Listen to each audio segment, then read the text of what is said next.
Brubaker, publicado pela Panini, quadrinho do Tardi censurado lá na Alemanha e o livro mais vendido da França chegando ao Brasil. Vem com a gente porque o nosso giro começa agora.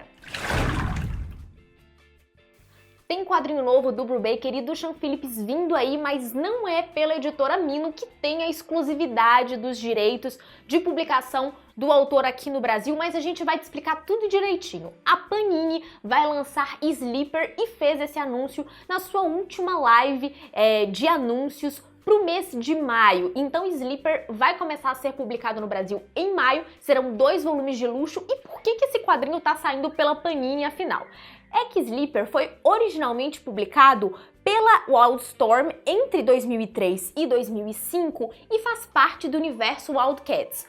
Com isso, essa é uma licença da DC Comics que é publicado no Brasil pela Panini, ou seja, a Mino nunca teve os direitos de publicação de Sleeper. Tem os direitos dos outros materiais autorais do Brubaker que a editora já vem publicando por aqui, como Criminal, como Matar ou Morrer, Fade Out, enfim, os demais títulos do Brubaker. E essa explicação ela é importante porque, mesmo que a Mino tenha esse direito de publicação das obras do Brubaker, todos esses títulos que ainda são da DC, como é o caso de Gotham ou o próprio Sleeper, nunca poderiam ter sido publicados pela Mino, então não tem ninguém furando o olho de ninguém, só para deixar bem claro.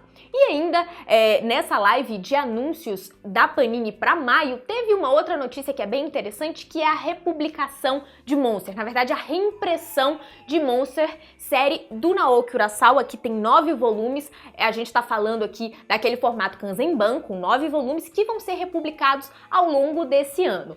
Essa reimpressão, gente, ela já começou a partir de agora, os 2 primeiros volumes já estão em pré-venda e de acordo com o pessoal da Panini na live, essa reimpressão deve ocorrer ao longo de 2023. A publicação do mais recente trabalho do Tardi foi cancelada lá na Alemanha e a gente te explica por que isso foi considerado uma censura. A HQ Elise et les Nouvelles Partisans de Jacques Tardi e da sua esposa Dominique Gange seria lançado na Alemanha em janeiro. Esse quadrinho foi originalmente publicado em 2021 pela francesa Delcourt e sairia em janeiro, mas essa publicação foi cancelada. Agora a gente vai te explicar o porquê. A HQ, ela é uma espécie de autobiografia da Dominique, em que uma parte da vida dela, principalmente centrada no movimento de maio de 1968, a Dominique, que é uma ativista de esquerda e uma figura muito importante para a esquerda francesa, que participou ativamente do maio de 68 e durante toda a sua vida foi uma voz muito eloquente nos movimentos sociais e que tem a sua vida, uma parte dessa sua vida retratada nessa HQ Elise et les Nouvelles Partisans.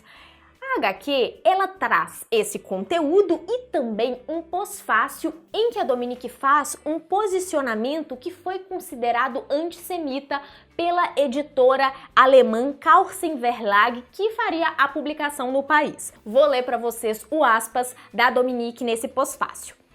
Continuarei, pois, a apoiar com minha voz e as minhas canções todas as formas de resistência ao liberalismo, ao imperialismo e à tirania dos regimes ditatoriais, e a reafirmar sempre a minha solidariedade com a resistência exemplar do povo palestino durante 70 anos contra a ocupação israelense e o apartheid. Então a Dominique chama as posições israelenses, a política israelense de apartheid, e isso desagradou os alemães, porque a declaração da editora é que eles, como uma editora alemã, não poderiam se posicionar de forma nenhuma a favor de uma posição antissemita. E aí, gente, a gente tem uma guerra de narrativas, né? A gente tem a Dominique dizendo que de forma alguma ela está sendo antissemita, ela é contra as políticas do Estado de Israel, ou seja, ela não é uma pessoa antissemita, e a editora alemã alegando que por mais que a obra em si a interesse, por isso que os direitos foram comprados, né? O quadrinho em si é interessante para a editora, esse pós-fácil não condiz com os ideais da Carlsen Verlag e por isso a obra não vai mais ser publicada. Como eu disse, guerra de narrativas, e a gente ainda tem uma entrevista em que a Dominique diz que isso é claramente uma censura, afinal de contas ela não foi antissemita, e na entrevista ela ainda diz que a Delcourt ainda não cedeu os direitos de publicação para outra editora alemã, mas que ela espera que isso aconteça para viabilizar a publicação que já saiu em várias outras línguas também lá na Alemanha. Tarô do Junji Ito, sim, por essa você não esperava, mas teremos Tarô do Junji Ito, junto com a publicação dos mangás do Junji Ito pela Pipoque Nankin. Já começando agora com Contos Esmagadores, todos os mangás vão vir com 4 cards exclusivos desse tarô, totalizando 32 cartas e um deck box que vai vir junto com Zona Fantasma, que está previsto para o mês de outubro, ou seja, 32 cartas e esse deck box para você poder guardá-las.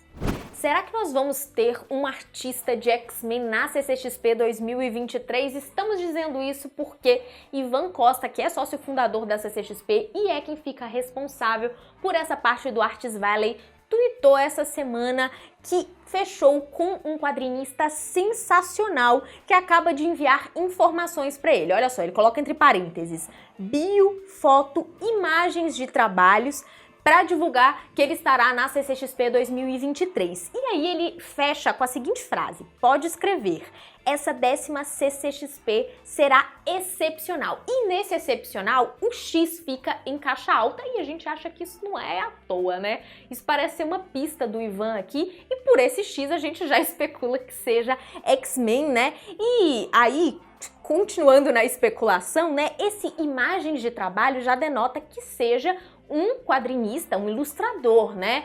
Porque imagem de trabalho já deduz isso, né? É claro que a gente só tá especulando tudo isso, quem sabe não é um Pepe Larraz, né? Que é um desenhista que foi responsável recentemente pela fase junto com o Jonathan Hickman, mas ainda é muito cedo para dizer isso tudo, né? A CCXP costuma anunciar mais pra frente quem serão os convidados. Isso tudo é especulação, mas a gente aposta que vem nome de X-Men sim, porque esse X ali não tá sendo deixado à toa, não. Pré-vendas da semana para você ficar de olho aí naquilo que entrou em pré-venda nos últimos dias, começando com O Mundo Sem Fim, o livro mais vendido do ano passado na França, que acontece de ser um quadrinho. É isso mesmo, ano passado o livro mais vendido da França foi O Mundo Sem Fim, uma HQ do Jean-Marc Jankovic e do Christophe Blaine, que é um quadrinho que tenta explorar um pouco a situação climática do mundo, tentar fazer algumas previsões e falar de matrizes energéticas. Só no ano passado a HQ vendeu mais de 500 mil cópias na França e vai chegar ao Brasil em junho pela editora Nemo. Já tá em pré-venda, mas o lançamento é só no mês de junho, hein? Agora, Náufrago Morris, que vai ser publicado pela Comic Zone. Esse é um quadrinho argentino do Pablo Franco e do Lautaro Fishman, que foi o vencedor do primeiro prêmio latino-americano de quadrinhos, aquela iniciativa da Comic Zone e de outras editoras ao redor do mundo, né? Editoras argentinas e francesas, além da Comic Zone, e que foi realizado no ano passado. Então a gente tem a primeira publicação de um vencedor do primeiro prêmio latino-americano de quadrinhos. A previsão é para o mês de março, finalzinho do mês de março. Também para o final de março está previsto Tartarugas Ninja, O Último Ronin, que como o próprio nome já diz, é um quadrinho que faz parte do universo das Tartarugas Ninja, que vai ser publicado pela editora Pipoque Nankin aqui no Brasil. A previsão é 31 de março, beleza? Finalzinho mesmo do mês. E a gente fecha esse bloco de pré-vendas com Arquivos Caçador, volumes 1 e 2, que vai ser publicado pela editora Tai lá no mês de julho, mas já está em pré-venda tanto no Catarse, a campanha já está ativa no Catarse, quanto no site da editora, da Tai Editora. Então, gente, são 2 volumes, né, os 2 primeiros volumes dessa série do Caçador, que agora sai em formato americano pela Tai Editora. resumão da rodada de lives dessa semana. A gente começou a semana com a Mobb Dick na última terça-feira, que fez vários anúncios com a gente aqui, inclusive um original da Mobb Dick. Olha só os anúncios, gente. Teve Forget Me Not, da Alix Garin, que deve ser publicado ainda nesse primeiro semestre. Também tem Radium Girls, da Si.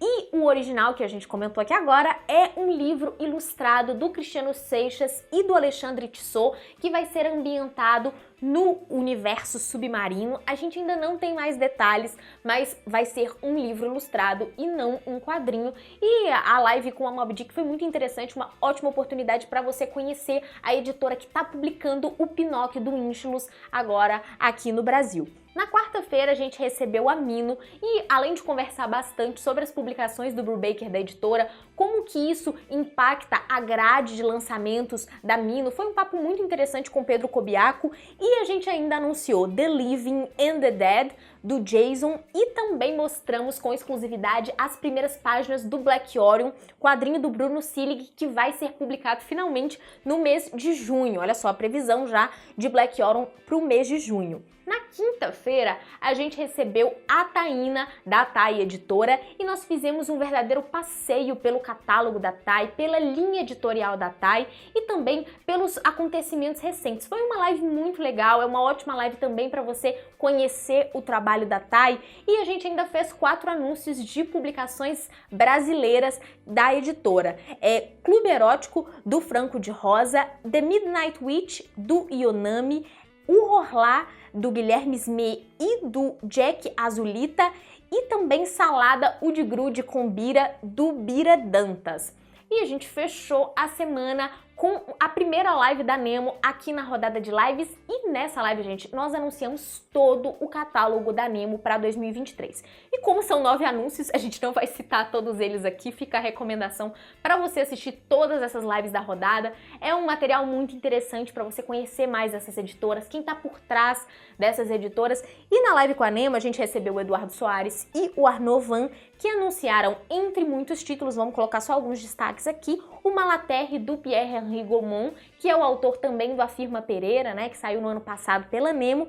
O Burlão nas Índias, gente, esse título é provisório, tá? É só o nome como saiu lá em Portugal, não sabemos como vai ficar o título da Nemo ainda, essa tradução ainda não tá definida, que é um quadrinho do Alain Airolles e do Juan Ruguarnido, que você já conhece aí do Black Sad, e também Mateu, que vai ser publicado em 3 volumes integrais, um quadrinho do Jean-Pierre Gibrat, que vai sair então pela editora Nemo. A previsão desses dois é pro finalzinho de 2023, inclusive o Mateu deve sair realmente no finalzinho do ano. Essas foram as previsões que a Nemo deu pra gente, mas você confere tudo isso na live que a gente fez na sexta-feira. E recomendação de novo, gente, assista as lives da rodada, assista ao vivo, se você não pode assistir ao vivo, assista depois, porque tem uma playlist completinha com tudo que a gente fez, as nossas 22 lives da rodada. Nessa semana, a gente segue fazendo a rodada, temos muitas lives ainda para acontecer.